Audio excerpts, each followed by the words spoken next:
So now I'm going to be introducing Dr. Georgia Mason, a prize-winning behavioral biologist in the Department of Integrative Biology and our current director of the Campbell Centre for the Study of Animal Welfare. Georgia is going to be speaking to us today about the 3 Rs. Thank you, Georgia, for joining us. My pleasure. Thank you so much for having me. And what I'm going to be doing this morning is talking about some ways that we've been trying to reduce the harmful impacts of research on our own animals, in case any of them resonate with you and you want to adopt them. But also we're always looking for ideas to how to improve the welfare of our animals, and also ways to make sure that our research is really robust and reproducible. So I'm going to turn off my camera now and I'm going to start sharing my screen.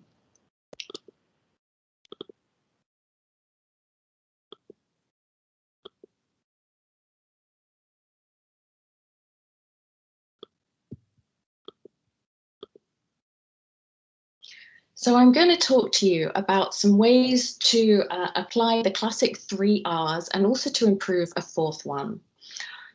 So as you know, hundreds of millions of rats and mice are used globally every year because they're fantastic model organisms, and they're often used in research that causes pain and distress because that's the nature of the disease processes that they're used to understand.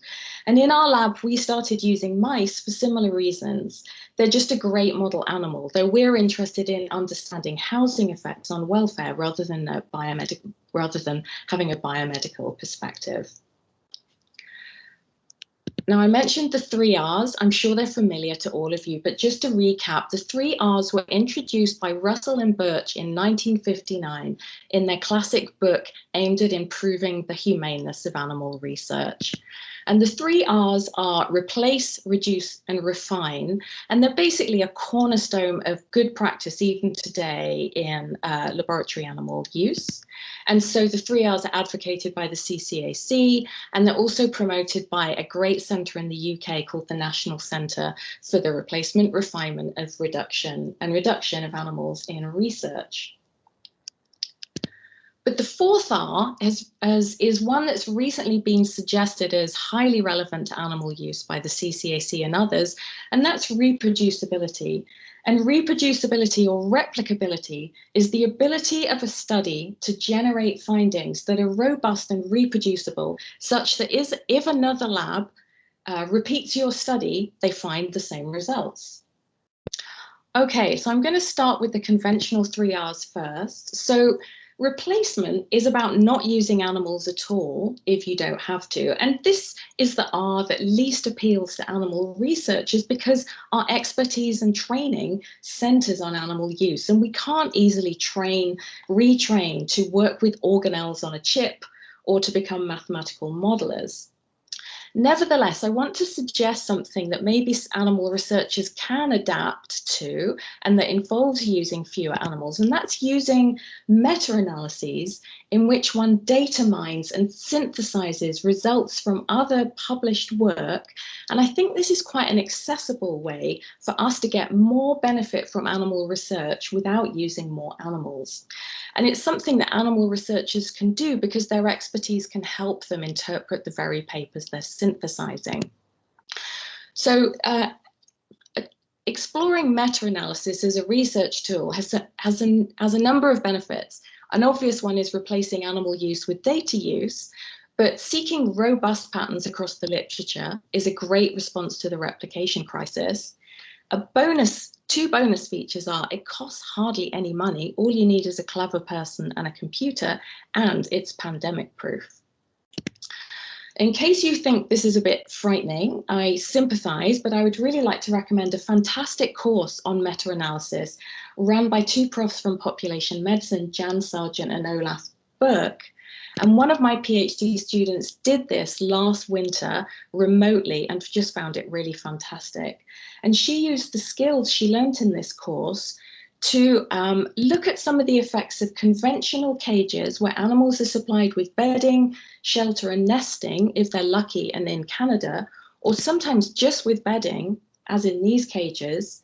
And she looked at the effects of housing like this compared with housing animals in more enriched environments where they're supplied with opportunities to explore, run, climb, hide, and perform other motivated behaviors. And she pulled results from hundreds of studies in biomedical research. Just one of the things she found was that environmental enrichment reduces signs of anxiety in both rats and mice. Now, this hideous figure is a forest plot in which each row is a study, and the little dot and the bar indicate what's known as an effect size. Here's something called Hedges G that summarizes how much enriched housing reduces signs of anxiety compared with conventional housing. So just to show you this in a more digestible form, here we see the summarized results from 28 studies of what enrichment does to rodent behavior in a light dark box test, an elevated plus maze, a social interaction test, and in open field tests. And in all of these, the average effect size is 0.91, which is very large, and the effect size is positive, which means that enrichment is always beneficial compared with conventional housing. So there's a couple of things that I want you to take from this. One is that enriching cages is not just a way to improve welfare in the home cage, but it also improves welfare out of the home cage too, because it makes animals more resilient and bulletproof to stresses we might run them through as part of our research. And the other thing is, of course, meta-analysis is just a fantastic tool and definitely one we'll be using again in our lab. Reduction, the second R, is about thinking carefully about the numbers of animals that you use so that you don't use so few that you end up with type 2 and not finding publishable results, but also not using redundantly excessive numbers of animals so that more animals experience poor welfare than need to. And reduction often involves thinking carefully about the power of your research, running power tests before you do your studies, thinking about really efficient experimental designs and really powerful statistical methods. And I'd like to just recommend to those of you that are interested some really great resources on the NC3R's website that can really allow one to improve here. And one thing we've done in our lab to promote reduction is to explore what are known as split plot statistical designs, which allow one to use really powerfully statistically powerful tools, which allow one to basically get more benefit from fewer animals, which is a real bonus. Our version of a split plot involves we use two types of housing, enriched and standard housing. And what we do is we house 3 strains in each of our cages in mixed strain trios. So all of our cages have one of each of these strains that you can see here, a C57, a DBA, and a bulb C. And what this means is that we can use fewer animals, generate more powerful findings. We're using 3 strains, so we know that our results can generalize across 3 strains, which is fantastic. We can also avoid painful marking methods because, as you can see, our mice look distinctly different. So this has been a really fun approach that we've used in our lab to promote reduction. And then turning to refinement, this is the one that will probably resonate with the most of you because it's not about maths or stats. It's really about thinking about animals' behavior and and health, and there are many great resources to help you find your research, some from the NC3Rs again, some also from the Animal Welfare Institute in Washington. And some of our refinement has been around actually improving the welfare benefits of our enriched housing, which might sound a little strange, but bear with me. So with the help of these 2 fantastic PhD students, Lindsay Kitchenham and Aileen McClellan, we've been looking at the enriched housing we use, and an image is shown here of how we keep our mice when we enrich them. This only shows the enrichments they have on the floor. They also have a lid to the cage, obviously, from which hang further enrichments. So they have a kind of mezzanine extra floor of hammocks, suspended ladders, and so on. So it's a really great cage. Mice will push more than their own body weight to reach these cages. They really like it, but it does have a couple of disadvantages. Catching mice in a cage like this is a real pain. You involve chasing them round and round with your hand. You have to move all the items. You're tearing things apart. And this is stressful for everyone. And it means that the mice, after we've caught them, have basically been a bit like an extra in a Godzilla movie where we've been crashing around pursuing them before we've managed to extract them from the cage. Less than ideal. So my students developed a great way to make this less stressful. They attached a normal, regular cage to each of our enriched cages and then harnessed the fact that mice really love Cheerios to train them to run into this conventional cage. So there's all kinds of treats you can use if you're interested in training mice. Almond slivers work well, dried banana chips work well, but Cheerios seem to work brilliantly. And they have the added bonus that the mice eating them look like they're eating bagels, which never gets old for me. So let me show you a mouse being lured into the standard cage. And they are already. Yeah.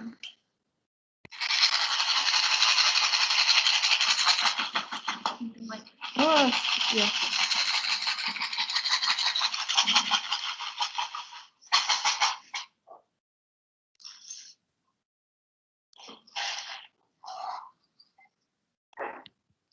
So it's a little hard to see, but the mice were successfully lured from the large cage into the small cage. We can then block them in, and then they're really easy to catch.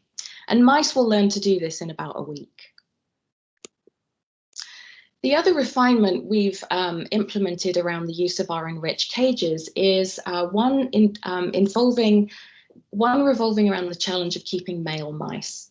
So male mice can be a challenge to keep socially because they can be aggressive, and they're particularly likely to be aggressive when you give them enrichments because then they have resources to fight over. Now, a fabulous paper published a few years ago suggested there can be creative ways to provide compatible partners for male mice that reduce aggression while allowing them to have company. And one potential idea is to give them overectomized females. So they don't aggress females, but if a female is overectomized, nor is she going to produce loads of babies as a result of living with the male. So we tried piloting this ourselves, and what was great is there are overectomized mice being used in the CAF, so we could use ready overectomized females that otherwise would be killed. We could then use them in our own research, which was a really nice way of reducing animal numbers. And we tried housing overectomized CD1s, the white mouse shown here, with new young weanling C57 males, the black animals shown here, to see if this would be a way of raising them up socially with enrichment without it turning into a bloodbath. This worked out really well, and in most of our pilot, 5 out of 6 of our pairs, we ended up with really nice, compatible, friendly social housing. Here's a picture of 2 mice getting along fine, and I should add another refinement we use is we work with our mice in the dark during our daytime because that's when they're naturally awake. So then we're not waking them up to study them. They're naturally awake. To make this feasible for us, we study them under red light. They don't have red receptors in their retinas. So this means it's dark for them, light for us. And so that works well for both humans and mice. This worked pretty well for all except one pair. We did have one case of aggression, actually from one of the females to a young male. But this Lindsay solved with really patient training. She used habituation and counting, 2 training methods that ordinarily we think of as being used for horses, for dogs, for zoo animals, for primates, not usually for laboratory mice. Now, habituation means exposing an animal to a stimulus without there being any threat until it gets used to it. So here we let this young male explore the cage of a female without her being present, and he could do it when he wanted. So here he is climbing a ladder, deciding if he wants to venture into the dragon's lair, and she's not there, so he's going to be fine. And then counter conditioning basically means training them, this is actually nice, by using treats. And this worked beautifully, and in under 2 weeks, this pair were rehabilitated and then could be rehomed. And we've really found that using training techniques with mice has worked surprisingly well, even though they don't have a reputation for being the smartest. We think they're typically underestimated. We've also been refining our end-of-life procedures as well, because for some of our work, we need to extract brains to look at the impact of housing techniques. But in our first goes with this, we hit a number of problems we weren't comfortable with. One was that the process involved putting the mice on a trolley, wheeling them down corridors, putting them in a really noisy goods lift, and we just didn't like all the stresses that this exposed to them just before the end of their life. And then we actually found it surprisingly hard to achieve an ideal plane of anesthesia during our perfusion techniques. And so I turned to Sarah Burt, who's a PhD student working with Derek Haley, but has considerable veterinary expertise and an interest in laboratory animal welfare. I turned to her for help, and my questions were, Sarah, can we somehow humanely sedate our mice while they're still in their room before we take them anywhere and optimize their pain control without this interfering with the work we want to do with their brains? And she suggested this, giving them an oral pre-med with buprenorphine, which is an analgesic, and giving it them in a way that they will ingest it voluntarily in their home cage, then following this up with an IP injection of pentobarbital, and this knocks them out, so the mice are then anesthetized prior to transport to reduce their stress. So we wanted to give them the buprenorphine via condensed milk. And so the first question was, hey, do mice even like condensed milk? So Aileen had a go. She smeared condensed milk on the walls of animals' cages, and this is what she found. And at one stage, she was able to get all the mice in the room licking the cage walls like this, while she just stood there and laughed because it was such a fantastic sight. So we were pretty sure, yeah, they really like condensed milk. And so this is what it's like then giving them an analgesic using this technique. And so instead of the animals being injected, they're now being given a treat. And this turns something that would be stressful for both human and mouse into something that's actually really enjoyable for both human and mouse. And overall, this whole thing just worked really, really well. The final thing we've refined is that the mice we don't need to kill, we now retire after our experiments are over. And this involved my students making a really great adoption package on how to care well for mice, partly to weed out people who weren't going to do this well, and partly just to ensure that the people we gave our mice to really would do a good job. And this has worked really wonderfully, and we get sent fantastic pictures of our mice in their new homes, all provided with enrichment, and many of them have lived to the grand old age of 3 years, which is pretty amazing for a mouse. Okay, so I was going to talk about the fourth R. Let's see if I can do this quickly. The fourth R is reproducibility or replicability. And it's relevant for us because, worryingly, it seems as though conservatively, only around 50% of animal studies in biomedical research may be reproducible. And what this means is as many as half of the experiments we do are kind of dead ends that no one can really follow up on because they can't reproduce the results that we found. So this raises an uncomfortable question. What proportion of the work we do here is actually replicable? Obviously, we want it to be 100%. Some really nice analyses have looked into some of the possible reasons for this, and some of them have identified some aspects of experimental design that we can all think about and improve in our work. These range from how to design a study to how to run a study to how to analyze the data when you're done. And so one thing we've been really thinking about is being scrupulous about having independent units of replication in our work. This really means, what is your N in your study? All the statistics that one runs assume that your N consists of independent units. And so obviously repeatedly measuring the same animal would not give you independent data points. None of you are doing this. But it also means that littermates aren't independent either, because they all share maternal effects, and nor are cage mates, especially in studies of enrichments, because they're all experiencing the same cage environment. If you want to read more, I'd recommend this fantastic paper by Stanley Lazek. And so in our work, we now, when we purchase our young mice, we're very careful to ask Charles River, can we have our mice all from separate litters, not being littermates? This seems to be an unconventional request, but I be normalized. So if all of you could start doing this, this would be great. And then maybe they'll bring down the price. And we also always make sure that in our stats, cage is the unit of replication, not cage mate. We're also now being scrupulous about blinding. So someone in our lab then always acts as the blinder, passing our testers the mice so that they can never see what cage a mouse comes from or what cage the tissue of a mouse came from. And this is important because there's growing evidence that if you're not blind, you can subconsciously or even consciously tweak your data to get results that fit your hypothesis. I have to say, when we first started really doing this a couple of years ago, I found it uncomfortable losing this control over my data. And I've come to really love it because now I know when we get results, they really are conservative and robust. Okay, so that really wraps up my 4 R's. I would love to know if any of you have ideas for how we can keep pushing the envelope here.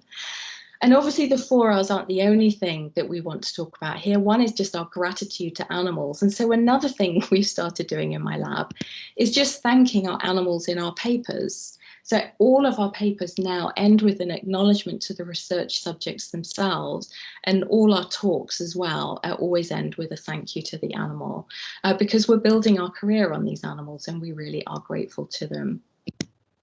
And they're not the only things we thank. We also always thank the excellent staff at the CAF, because we really find this is such a fantastic place in which to work.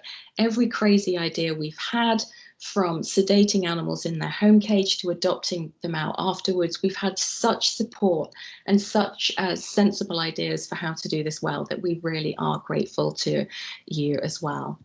So thanks very much for this opportunity.